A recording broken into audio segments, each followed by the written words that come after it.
Crbnly Conversations. Quick question. Is this the podcast? Are we doing the podcast right now?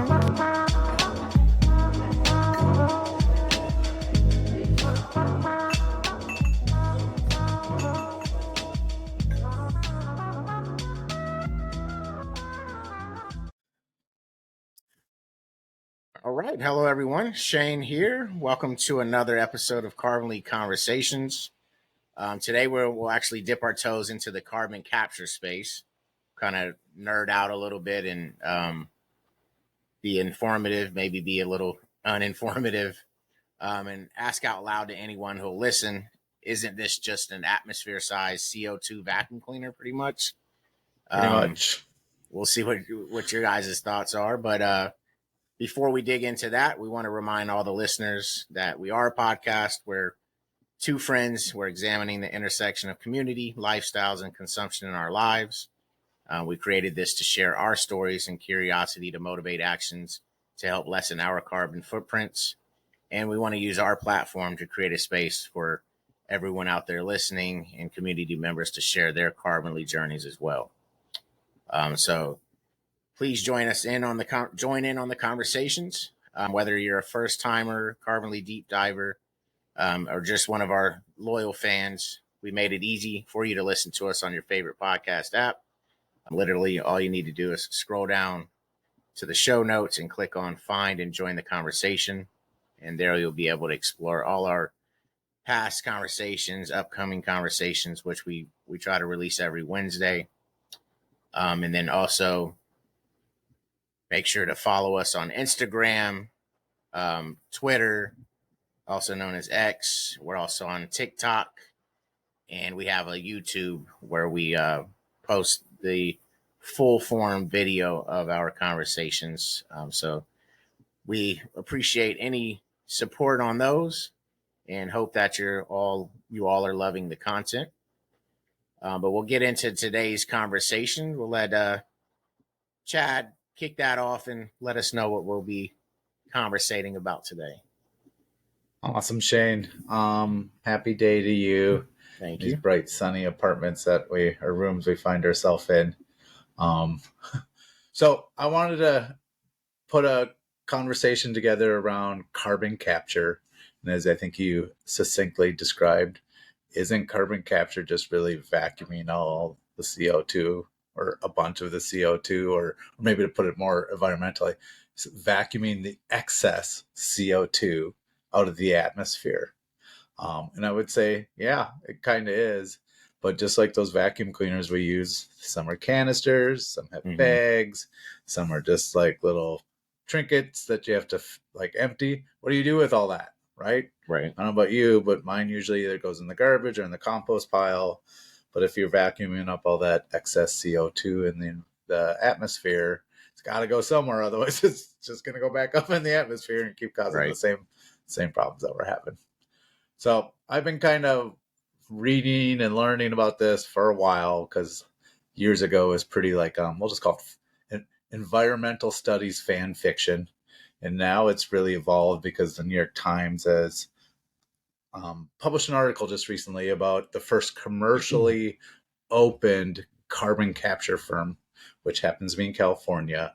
And they're actually working to make money and profitize the ability to vacuum or suck the excess CO2 out of the air.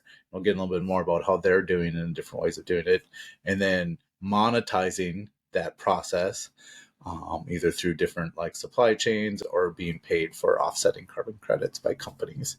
And so they're in business. They're doing this now. There's a couple other businesses going on. And for those that are really nerdy like ourselves, you'll know that there's been research been going on this a while. And there's been the well-known space in Iceland, where they've actually set up a big giant vacuum cleaner. I'm not kidding. It just sucks in air, scrubs out the things that are good for the air, lets it back out, and then captures CO2 and injects it into this slushy that hardens. And because it's in Iceland, they built this on top of a former volcano, and underground there's all this porous ground. So they're just like injecting it hundreds, if not thousands of feet below ground and filling all those pores and holes up with solidified or calcified CO2, which, takes it out. And they've really proven that concept to work. But there isn't a lot of places like Iceland around the world with that. Right. We'll just call it free storage space underground.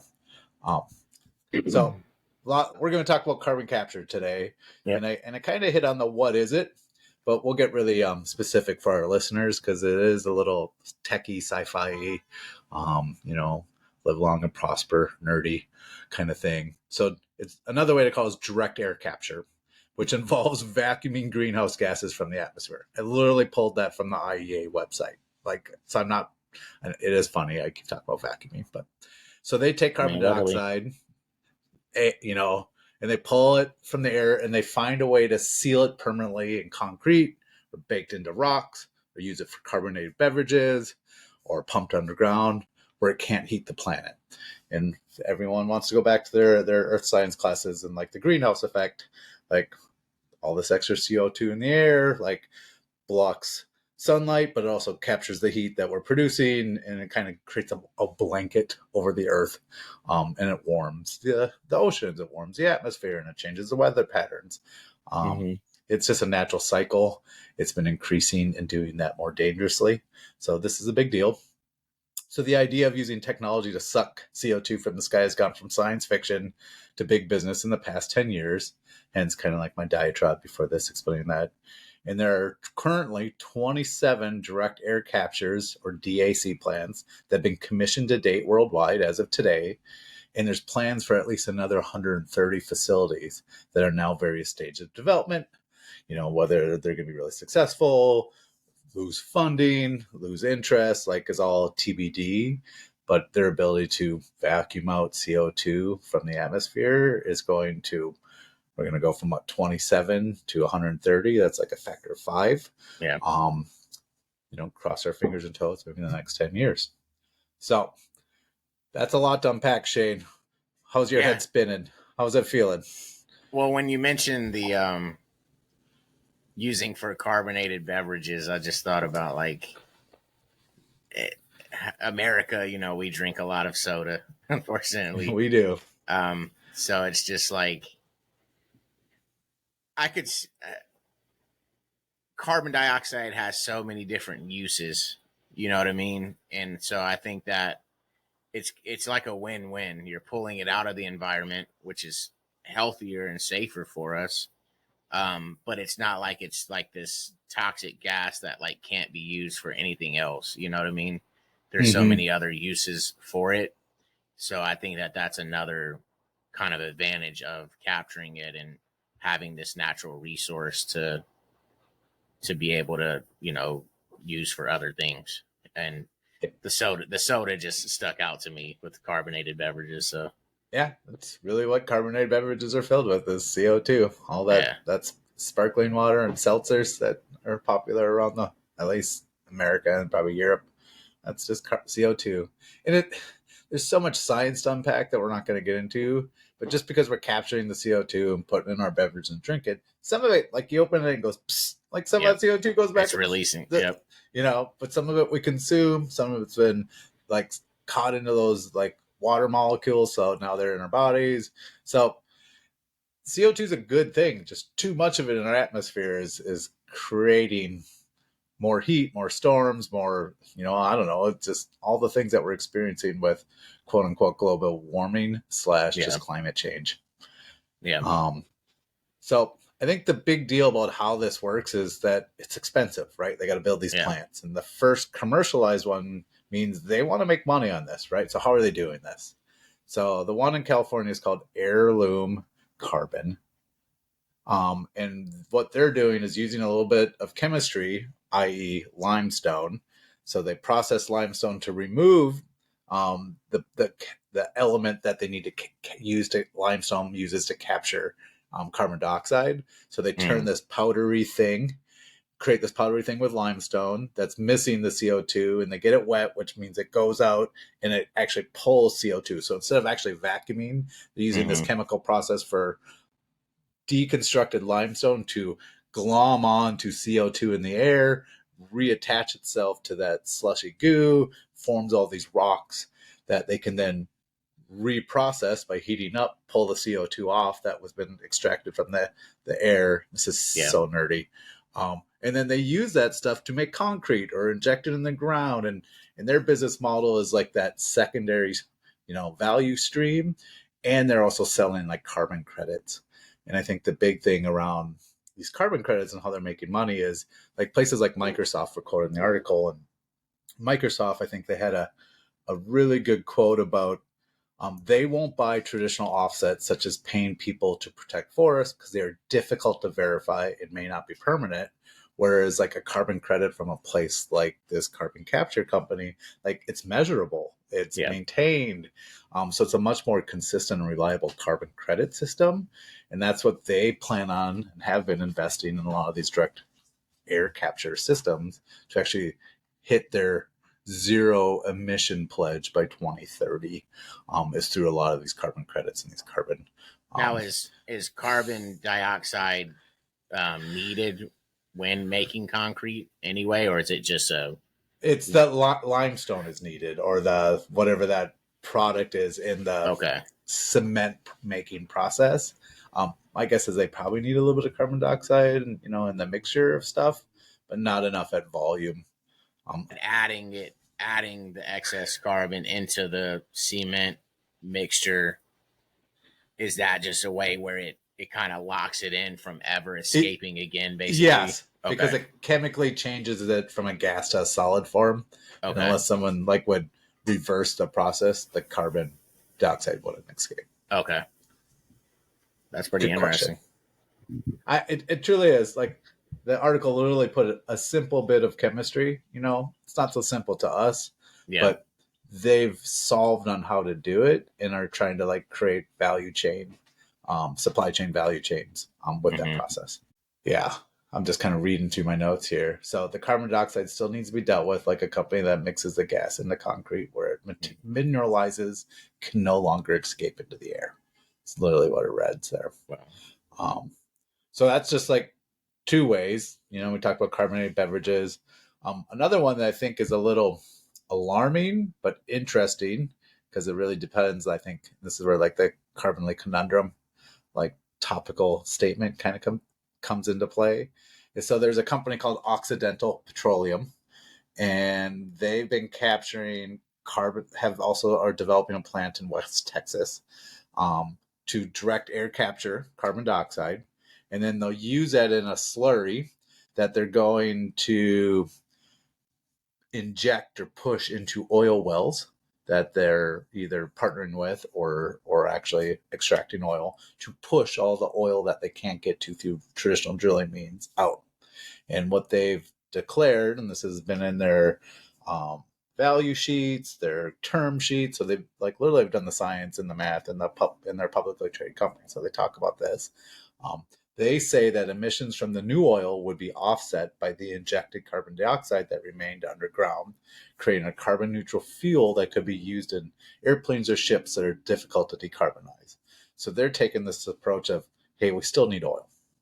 We're still, producing it, and people are going to keep buying it. So let's actually take excess CO2 out of the air, make a slurry, push it in underground and get more oil out. But by doing that in such a way that all the oil that we're extracting is net zero carbon, because even as the process is there and it burns and gets used, they've pulled that much carbon out of the atmosphere. So it's not like maybe they can go negative if they capture enough carbon through this process and put more underground and seal it there. But we're also just injecting more into the atmosphere. So it's not getting worse, just ain't getting better. Yeah, I'm not sure how I feel about that. Yeah, me too. But I don't know. Kind of just a big sigh there for it's a good solution, and it's definitely very profitable because oil still sells well, and there's a lot of industries built around it. Just what do we do? And to me, it just seems like with the other options, it seems like there's not a way for, like we were talking about the cement, it turns the carbon dioxide into something completely different to where it could never really escape back into the atmosphere. But with these, they're just basically the underground oil tanks will just be filled with it. But there's still a way, the same way they pulled the oil out, I would assume there's still a way that CO2 could just be leaked back out into the atmosphere to make room for more oil or whatnot. My guess is slowly but surely over time it'll find its way out, but it is pretty far underground and stuck in stuff, right? We didn't share any research on this, but that same process, like people are finding ways to like capture carbon into biodegradable kelp or other like biomaterials that they would then want to sink to the bottom of the ocean, right? Then you think about this, like, oh, we just captured 1,000,000 pounds of carbon. Yeah. We put it in this biomass and we're going to sink it. And it's like, it'll be so far underwater, it'll take forever for it to come baback up into the atmosphere. That's kind of like the oversimplification of it. But what's it doing with the life cycle and the ecosystem at the moment? Like, is that good or bad for us? Well, it causes more problems. So as you can see, a Crbnly conundrum has definitely erupted from this. For sure. This research and thinking. But it is, I mean, let's go back to where we started, Shane. Like, if you had a giant vacuum cleaner that would hold a lot of carbon, how would you deploy it? It's a good question. I mean, I guess kind of using our, like you were speaking about, you know, our own household vacuums, I tend to dump it into my compost, which just help. And from what I've read, it's very healthy for the compost, like all of your hair molecules and just whatever that it gets sucked up in your own household adds to it. So I see that as a way of like just going back into the earth in a way. So to me, I so far, just from the little bit of things that I know about the carbon capture, I just feel like the limestone and the cement just seem like a better option. I mean, especially with cement, it's just a very important, I mean, there's very important thing. Like there's so much building and things like that going on, with highways and everything like that. It just seems like a better solution than the oil tank process. So, I mean, if I had this giant vacuum, that's probably what I would use mine for. Would you seek out products that have used captured carbon to produce? And how would anyone market that? Yeah, that'd be kind of cool. I would. I mean, I think going back to the whole CO2 for like fountain drinks, McDonald's, I mean, they're everywhere in the world. Like they should almost switch to where they only use like this captured CO2 for their drinks would be kind of cool. But yeah, I think I would personally probably invest and kind of pay a little bit more money for certain products if I knew that. Me personally. Yeah, I don't think it would be that hard to market. I say that like, well, people understand like what captured carbon is like, right. You almost call it like recycled carbon or like reusing carbon. And knowing that like, hey, this product helps us take excess carbon out of the air, keep buying it because you're doing a good thing. And then you start offsetting with your consumption, right? Would it be really, I mean, I'm just kind of brainstorming out loud, but imagine if you could just bingo card your way into a net zero lifestyle with, I only buy brands that have repurposed carbon dioxide. Yep. Just like they, repurpose like flooring materials into new flooring materials or, compost into soil to grow more like in a regenerative way. Yeah. That'd be fun. Yeah. So I think Crbnly listeners, that's the question du jour is like, would you seek out products that use captured carbon to produce? And I mean, money talks. So once these companies that are getting this off the ground show like, hey, this can be a lucrative business, I think that's kind of the only way for it to really become a popular, strategy. Because of course, unfortunately, money makes the world go round. Like these large corporations, at the end of the day, they want to make is more money than they currently do, and hopefully, like I said, these startup companies, Heirloom and everything, like can figure it out and show that it can be lucrative. And I think that would be the only way for it to really become popular. Yeah. Yeah, it's got to get to scale. That is, I mean, always the number one thing ahead of Yeah. us, whether it's So EVs or batteries or QR codes on recycle on your materials, um, robot sorters, all those topics we cover in everything we past cover. episodes. Yep. Got to get it to scale. So just like anything, just like any of our other topics, like this sounds cool. It can be confusing. Um, we didn't even break the ice of all the data that goes along with carbon capture. This is just kind of like a very simple overview of it, but it's part of the future. It's part of the future of being Carbonly for sure. Definitely. So, hopefully we introduce this topic to some of you out there and it sparks something in you to learn more about it. And, the more products that we can figure out that we can make from this carbon capture, the better. Yeah, plus 100. So, I feel like that's a good way to pull out to end the episode and go pull out the vacuum cleaner and do some well-needed fall cleaning. yeah. Pull the Dyson out. So, yeah, pull the Dyson. Yeah, maybe that'll be Dyson's new business venture. yeah. It's funny. Well, have a great day, Shane. Till next time we meet. You as well. Have a great Carbonly week, everyone. Thank you.